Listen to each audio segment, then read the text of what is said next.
Les maladies auto-immunes ont les mêmes origines. Elles sont toutes multifactorielles, mais elles vont venir de l'épigénétique, du microbiote et de la perméabilité intestinale. Nous sommes tous porteurs des gènes transmis par nos aïeux, mais nous allons les exprimer ou non. La plupart de la population est porteuse de gènes de maladies auto-immunes, mais pas tout le monde ne va laisser s'exprimer ces gènes. Et bien ça a un lien avec notre mode de vie, avec des facteurs épigénétiques. Là-dedans, on retrouve la nutrition, le stress chronique, le stress post-traumatique, la sédentarité, le tabagisme même passif, les polluants environnementaux, l'exposition à certaines bactéries ou virus, notamment Epstein-Barr, ou certains médicaments, notamment anticancéreux. Toutes ces catégories vont favoriser ou non l'expression de nos gènes. Ensuite, notre microbiote et notre perméabilité intestinale, c'est-à-dire la fonction barrière de notre intestin, vont jouer un grand rôle dans l'emballement immunitaire. Ce sont certes les facteurs épigénétiques qui sont à l'œuvre au début, mais ce sont ensuite notre microbiote et notre intestin qui vont faire flamber le tout. En fait, en n'étant plus assez efficaces parce que eux aussi ont été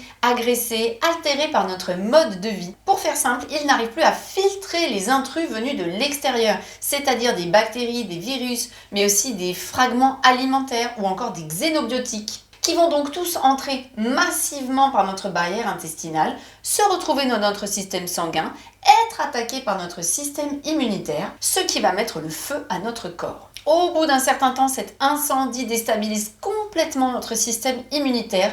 Il ne sait plus reconnaître qui est un ami, qui est un ennemi, qui est du soi ou du non-soi. Il va attaquer nos propres cellules. C'est la maladie auto-immune.